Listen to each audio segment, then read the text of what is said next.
प्यारे बच्चों, दीपावली की छुट्टी हुई, बहुत आनंद से आपने भी दीपावली मनाई होंगी। इस आशा के साथ अभी द्वितीय सत्र का प्रारंभ हुआ है। अभी द्वितीय सत्र में हम देखते हैं कि कोरोना का प्रभाव अभी भी है, थोड़े बहुत प्रमाण से। इसके कारण अभी भी हमारी स्कूल शुरू नहीं हुई है। इस कारण अभी हम घर बैठे ही पढ़ेंगे। आज हमको देखना है हिंदी का पाठ चौथा, बालिका दिन।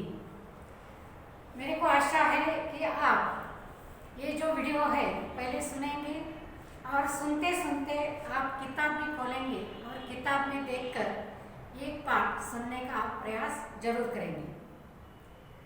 आपके पास किताब है, किताब आप खोल के देखिए। उसमें पहले लिखा है पढ़ो, समझो और लिखो। माना ये पाठ हमें पहले पढ़ना है, फिर समझ कर लेना है और फिर उसके ऊपर कुछ लेखन भी हमें करना है। तो पाठ का नाम है बालिका दिवस। अभी बालिका कहने के बाद आपके सामने छोटी लड़कियां आई होंगी और उनका दिवस, जैसे हम देखते हैं शिक्षक दिन मनाते हैं, कई बार गणित दिन हम मनाते हैं, कई बार विज्ञान दिन हम मनाते हैं और वो विशिष्ट तारीख को विशिष्ट दिन हम मनाते हैं। तो आज हम इस पाठ में देखना है कि बालिका दिवस यानी क्या। आप बोलेंगे बालिकाओं का दिवस है क्या? बालिकाओं का दिवस है क्या? तो है, जरूर है बालिकाओं का दिवस। तो ये दिन क्यों मनाया जाता है मैं थोड़ा आपको विश्लेषण करके बताती हूँ और फिर बाद में हमें देखना है कि इस पाठ में बालिका दिवस के ऊपर क्या बताया है। प्यारे प्यारे बच्चों, पूर्व जमाने में पुरुष प्रधान संस्कृति थी और उस समय चाहे छोटी बच्ची हो, चाहे बड़ी हो या स्त्रियां हो, उनको घर के बाहर भेजते नहीं थे। घर के बाहर उनको पढ़ने के लिए मना करते थे। तो हमारे देश में कई ऐसे महात्माओं ने प्रयास किया है कि स्त्री और पुरुष समान हक चाहिए। जैसे उसमें है राजा राम मोहन राय, महात्मा फुले आदि अनेक महात्माओं ने दोनों को समान हक देने का प्रयास किया है। और उसमें से भी आपको मालूम है कि महात्मा ज्योतिराव फुले, इन्होंने जो अनेक समाज सुधार के कार्य किए हैं उसमें उन्होंने खास बच्चों को पढ़ना तो है ही, लेकिन खास बालिकाओं को यानी स्त्रियों को पढ़ाने का अधिकार प्राप्त करा के दिया। अभी आपको पता है कि जब महात्मा फुले ने स्त्री शिक्षा का पाठ हाथ में लिया और वो खुद बच्चों को पढ़ाने के लिए बाहर निकले तो समाज ने उनको विरोध किया। क्यों विरोध किया? तो उन्होंने कहा कि स्त्री माना घर में बैठना चाहिए। जैसे मराठी में कहते हैं चूल आणि मूल, माना खाना पकाना और बच्चों को संभालना, इतना ही स्त्रियों का कार्य है। वो पढ़ना लिखना नहीं चाहिए। लेकिन महात्मा फुले को ऐसा लगा कि यदि एक स्त्री पढ़ी लिखी है तो उस कुटुंब का उद्धार, उस परिवार का उद्धार हो सकता है। इसलिए उन्होंने स्त्रियों को पढ़ाने का अधिकार प्राप्त कराने का प्रयास किया। और जैसे ही पहले उन्होंने वो क्लास शुरू किया तो लोगों ने विरोध करने के बाद वो बोल रहे थे कि इस बूढ़े के पास हम अपने बच्चों को पढ़ाने के लिए भेजेंगे नहीं। तो उस समय उन्होंने निश्चय किया कि कोई ऐसे एक स्त्री निर्माण करना, इस एक स्त्री को तैयार करना कि वो स्त्री के पास बच्चियां पढ़ने के लिए जाए। तो उन्होंने अपने घर से शुरुआत की। ऐसे कहा जाता है चैरिटी बिगिंस एट होम, माना अपने स्व से, अपने घर से शुरुआत करनी चाहिए। तो पहले उन्होंने क्या किया, अपनी पत्नी जो सावित्रीबाई फुले थे उनको पढ़ाने का कार्य शुरू किया और उन्होंने पढ़ाकर, देखो अभी सावित्रीबाई फुले का उम्र उस समय ज़्यादा था। महात्मा फुले ये भी विचार नहीं किया कि इस उम्र में वो पढ़ेगी और पढ़ाएगी। उनको ये निश्चय था कि जरूर सावित्री मेरी पढ़ेगी भी और बच्चियों को पढ़ाएगी। तो उन्होंने वहाँ से शुरुआत की और शुरुआत करके उनको अ आ इ से पढ़ाना शुरू किया और पढ़ाने के बाद उनके पास अभी कहा उन्होंने समाज को कि अभी मेरी पत्नी माना सावित्रीबाई फुले उनके पास तो आप कुमारियों को पढ़ने के लिए भेज दीजिए। तो उस समय समाज ने उसको मान्यता शुरू में नहीं दी। तो उनके कई मित्र परिवार थे, उनमें से कई बच्चियां उनके पास पढ़ने के लिए जाती थी, पढ़ने के लिए जाती थी।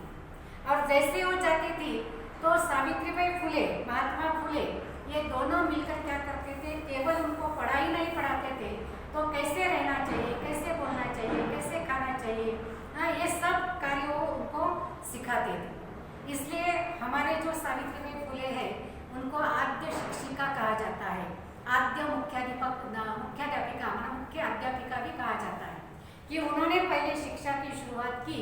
और आज हम देखते हैं कि हम और तुम जो एक दूसरे के सामने बैठकर हम पढ़ते भी हैं और पढ़ाते भी हैं, तो उसका सारा श्रेय वो सावित्रीबाई फुले और उनके पीछे जो महात्मा फुले हैं उनको जाता है। तो इसलिए अभी हम देखते हैं कि दिसंबर मास खत्म होने के लिए आया है। अभी थोड़े ही दिन में हम नए वर्ष में अपना पाँव रखेंगे, नया साल शुरू होगा। और जैसे ही नया साल शुरू होगा तो 3 जनवरी को सावित्रीबाई फुले का जन्म दिवस है। और इसलिए 3 जनवरी जो है हम बालिका दिन के रूप में मनाते हैं। जैसे आपको पता होगा कि शिक्षक दिन कब मनाते हैं, 5 सितंबर। क्यों मनाते हैं? क्योंकि उस दिन क्या हुआ, राधा कृष्ण का जन्म हुआ।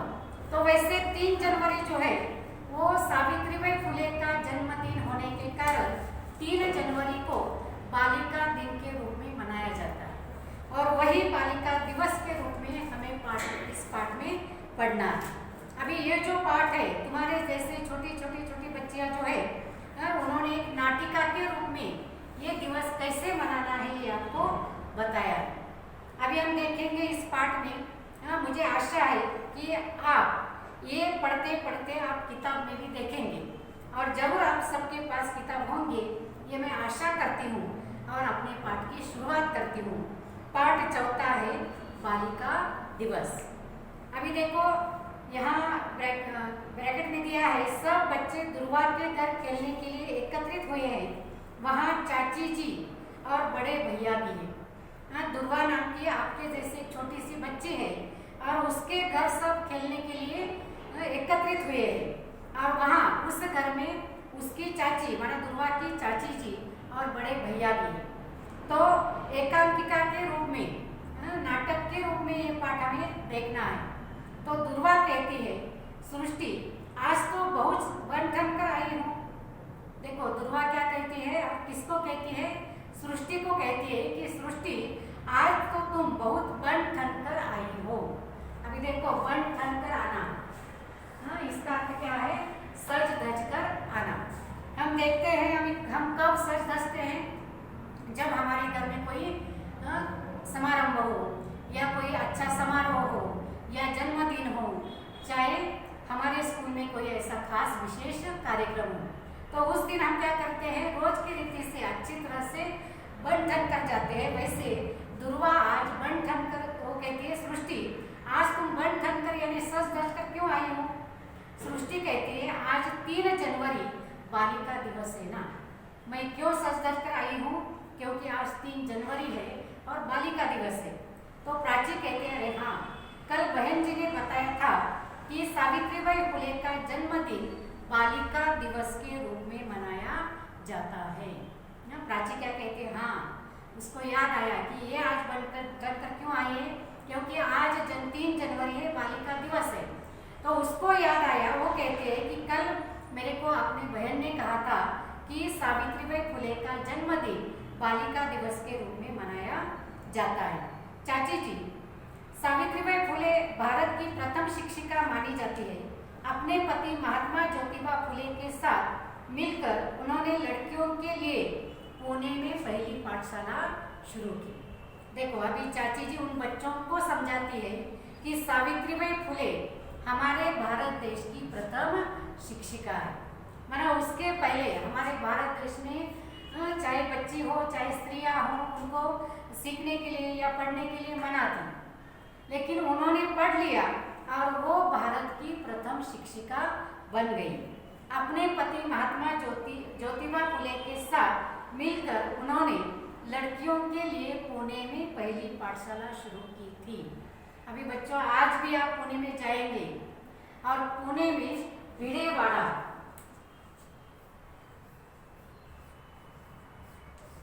हाँ भिड़ेवाड़ा बोलते हैं, वाड़ा माना बहुत बड़ा घर, हाँ तो भिड़े का जो घर है, आज भी वो घर है। पुणे में आप कभी जाएंगे तो आप देख सकते हैं।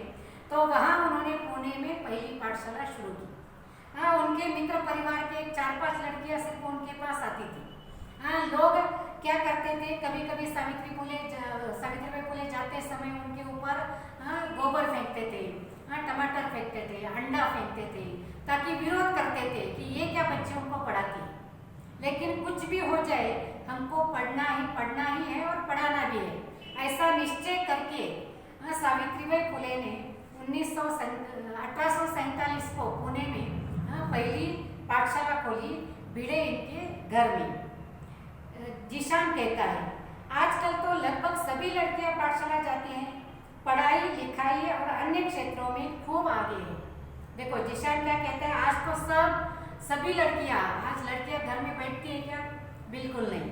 यदि घर में बैठना चाहती है तो भी माँ बाप उनको घर में बैठने नहीं देते। तो पढ़ाई लिखाई और अन्य क्षेत्रों में भी आगे है।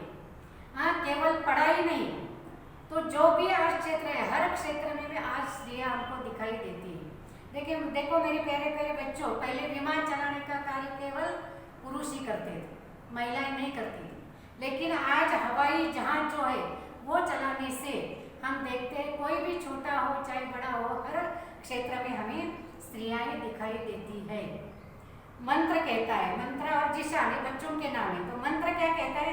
हाँ, आज समाज सेवा, शिक्षा, विज्ञान, संगीत, प्रशासन, शोध कार्य, खेलकूद आदि हर क्षेत्र में लड़कियां आगे बढ़ रही हैं। देखो अभी कौन कौन सा क्षेत्र है। तो मंत्र कहता है कि हाँ, आज समाज सेवा, समाज सेवा यानी इस समाज की सेवा के क्षेत्र में हम देखते हैं, हमारे महाराष्ट्र में सिंधुताई सपकाळ है, आज के उदाहरण देते हैं तो ऐसे कई स्त्रियां हैं कि जो समाज सेवा का कार्य करती है। जैसे बाबा आमटे की उनकी पत्नी जो थी, वो भी समाज कार्य करती है। तो शिक्षा क्षेत्र, अभी शिक्षा माना उसमें इंजीनियर है, डॉक्टर है, वकील है, चाहे भी कौन सा भी क्षेत्र हो, हर क्षेत्र में हमें स्त्रियां दिखाई देती है। विज्ञान का क्षेत्र हो, अभी देखो विज्ञान में हम देखते हैं कि कई ऐसे क्षेत्र आते हैं। अभी ये कल्पना चावला या सुनीता विलियम्स विज्ञान के द्वारा कहाँ गए? चंद्रमा पर गए।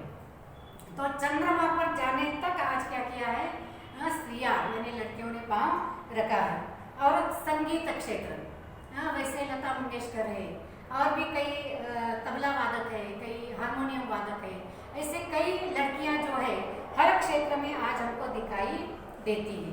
और अगला है प्रशासन, है ना। प्रशासन यानी हम देखते हैं कि प्रतिभाताई पाटिल, स्वर्गीय इंदिरा गांधी, अभी आज हम देखते हैं कि सोनिया गांधी हो, चाहे सुषमा स्वराज हो, ऐसे कई स्त्रियां जो है आज भी इस क्षेत्र में, प्रशासकीय क्षेत्र में है।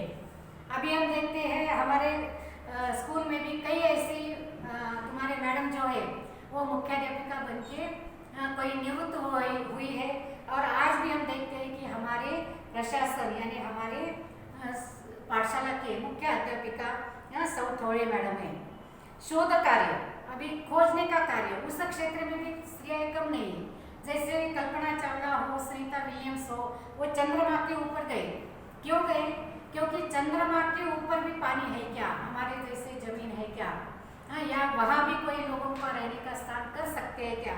या वहाँ क्या क्या चलता है? ये सब कार्य खोजने के लिए वो लोग गए।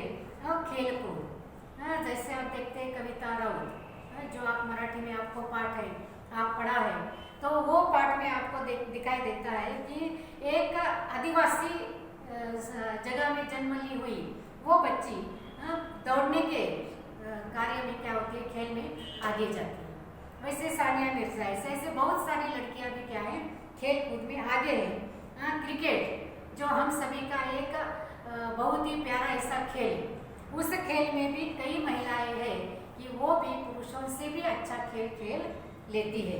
और आदि मैंने ये तो कई क्षेत्रों के नाम यहाँ दिए हैं, लेकिन ऐसे कई क्षेत्र है कि जिनमें आज हम देखते हैं कि किसी भी क्षेत्र ऐसा नहीं है। देखो हम जब बचपन में थे तो बस से हम जब एक गांव से दूसरे गांव जाते थे, उस समय सिर्फ पुरुष ही कंडक्टर थे, लेकिन आज उस जगह आपको महिलाएं भी दिखाई देती है। अभी मेट्रो ट्रेन जो चलाना बहुत मुश्किल है, लेकिन मेट्रो ट्रेन चलाने का कार्य भी आज महिलाएं कर रही है, जो मराठी में आपने सिखाई है। आदि हर क्षेत्र में लड़कियां आगे बढ़ रही है। सृष्टि कहती है, मेरी माँ बताती है कि शिक्षा हमें स्वावलंबी और सजग बनाती है। देखो अभी शिक्षा का महत्व उनको मालूम हो गया, क्योंकि ये जो हर क्षेत्र है, इस हर क्षेत्र में महिलाएं क्यों जाती है? क्योंकि वो शिक्षा पढ़ी है, हर क्षेत्र का ज्ञान उन्होंने प्राप्त किया है, और उस ज्ञान के आधार पर वो अपने अपने क्षेत्र में बहुत ऊंचाई का बहुत अच्छा कार्य कर रहे हैं। तो सृष्टि कहती है कि मेरी माँ बताती है कि शिक्षा हमें स्वावलंबी बनाती है। मेरे प्यारे बच्चों, शिक्षा शिक्षा बोले तो मराठी में बोलते हैं दंड या सजा, लेकिन हिंदी में शिक्षा माना हम जो पढ़ते हैं लिखते हैं, शिक्षा प्राप्त करते हैं, वो शिक्षण। तो वो क्या करता है? हमें स्वावलंबी और सजग करता है। स्वावलंबी यानी दूसरे के हाथ के ऊपर हमें देखना नहीं, जो है करना है ताकि अपने अपने पांव पर खड़ा रहकर करना चाहिए। और दूसरा है सजग बनाती है। सजग यानी जागरूक बनाती है। आज हम देखते हैं पहले के जमाने में थोड़ा सा बुखार आया तो लोग क्या करते थे? किसी बुआ बाजी के पास जाते थे और उस बुआ के पास जाकर वो कहता था ये ऐसा करो वैसा करो, ये मंत्र डालो वो मंत्र डालो। आज आपको मालूम हुआ है कि बुखार क्यों आता है? कोई प्रकार के विषाणु हमारे शरीर में गए तो बुखार आता है, खांसी आती है। जैसे अभी आपके सामने कोरोना का उदाहरण है। कोरोना क्यों होता है? क्योंकि वो कोविड के विषाणु जब हमारे शरीर में जाते हैं तो उसके लिए ऐसे बुआबाजी करने की जरूरत नहीं है। तो ये हमें क्यों मालूम हुआ? क्योंकि हम शिक्षा के कारण क्या हो गए? सजग हो गए, यानी जागरूक हो गए। पहले के जमाने में लोग चंद्रमा की पूजा करते थे। आज हम देखते हैं कि चंद्रमा के ऊपर लोग पांव रखकर भी आए हैं। तो ये सब सजगता यानी जागरूकता जो है हमें शिक्षा के कारण आती है। भैया कहता है, कहा जाता है कि एक लड़की शिक्षित होती है तो पूरा परिवार शिक्षित होता है। देखो एक माँ अपने बच्चों को जन्म देती है, 6 साल तक वो बच्चा क्या होता है? सिर्फ अपने माँ के आसपास घूमता रहता है, और जब जैसे जैसे माँ करती है वैसे वैसे करता है। घर परिवार के लोग जैसा करते हैं वैसा करते हैं, पहली पाठशाला उसका वो परिवार है। तो भैया क्या कहता है कि एक लड़की यदि शिक्षित हो गई तो पूरा परिवार क्या होता है? शिक्षित होता है। माना एक माँ पढ़ी लिखी है तो अपने बच्चों के ऊपर अच्छे संस्कार कर लेती है। और ये तो आपको ज़्यादा विश्लेषण करके बताने की जरूरत नहीं है, क्योंकि आप समझेंगे कि हर एक की माँ अभी कैसी है? शिक्षित है। और माँ शिक्षित है इसलिए आप क्या करते हैं? पढ़ने के लिए आते हैं। यदि माँ शिक्षित नहीं तो आप स्कूल में भी नहीं आ सकते थे। प्राची कहते हैं हाँ, इसलिए हम सबको खूब मन लगाकर पढ़ना चाहिए। तो अभी सबके मन में तो आया, लेकिन प्राची कहते हैं कि हाँ, अभी हमको केवल पढ़ना ही नहीं है, तो कैसे पढ़ना है?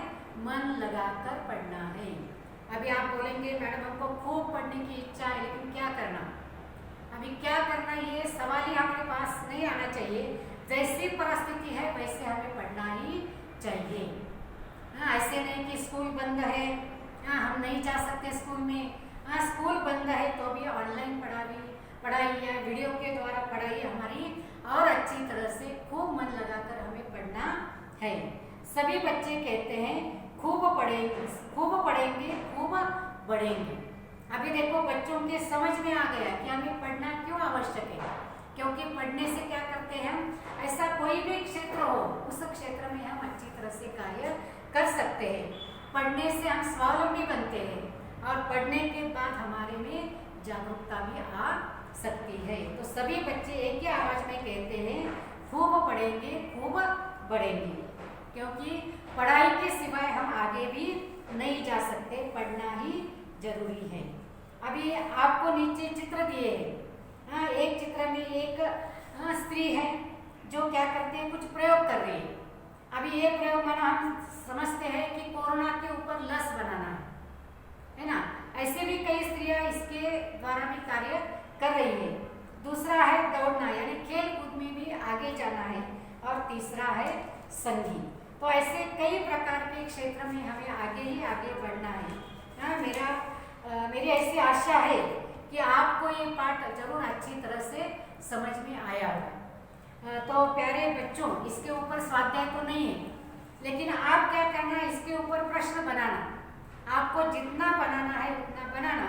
और दूसरा एक महत्वपूर्ण प्रश्न में ऐसा आपको बताती हूँ कि ये जो क्षेत्र है, ये कई क्षेत्र है, इसके अलावा और भी कई क्षेत्र है। क्षेत्र का नाम लिखना और उसके अगर उसमें कौन प्रथम है वो लिखना। जैसे प्रथम डॉक्टर आनंदीबाई जोशी है ना। तो ऐसे हर क्षेत्र में कौन कौन सी महिलाएं हैं, किन्होंने किन्होंने कार्य किया है, वो आप क्या करना, लिखना। ये प्रथम जो है उनका भी कार्य लिखना, आज जो जीवित है उनका भी लिखना नाम, और कई ऐसे समझो आपको ज्ञात है, मालूम है, तो वो भी क्या करना, लिखना। और शिक्षा माना इसके बारे में भी क्या करना, थोड़ा सा निबंध लिखना कि हमें पढ़ना क्यों आवश्यक है। तो शिक्षा का महत्व जो है इसके बारे में भी आप निबंध लिखना। एक कम से कम 200-250 शब्द का निबंध होना चाहिए। माना अपने रूलिंग पेज के 2 पेज तो निबंध होना चाहिए। तो ये इसके ऊपर क्या करती हूँ, मैं आपको स्वाध्याय देती हूँ। तो ये पाठ अभी हमारा यहाँ खत्म हुआ है। तो मेरे को ऐसा लगता है कि आपको एक निश्चित समझ में आया होगा और आप निश्चित ही उसके ऊपर स्वाध्याय लिखकर अपने अपने वर्ग के इसके ऊपर देना है लिखकर। तो प्यारे बच्चों और सभी को अभी आने वाली 3 जनवरी जो बालिका दिवस है, उस बालिका दिवस की मैं शुभकामनाएं देती हूँ। और मुझे ऐसा लगता है कि आप भले अपने अपने गांव में हैं, लेकिन अपने अपने गांव में भी आप सभी बच्चियां मिलकर अपने घर वालों को, अपने जो अड़ोस पड़ोस में रहते हैं उनको, या आपके गांव में कोई पाठशाला है तो उस पाठशाला में जाकर सावित्रीबाई फुले का जन्मदिन बालिका दिवस के रूप में जरूर मनाएंगे। और आपने कैसे ये जन्मदिन मनाया ये भी क्या करना, लिखकर रखना है। जब भी हमारी स्कूल शुरू होंगी तब हम क्या करेंगे, उसको जरूर देखेंगे। अच्छा, धन्यवाद।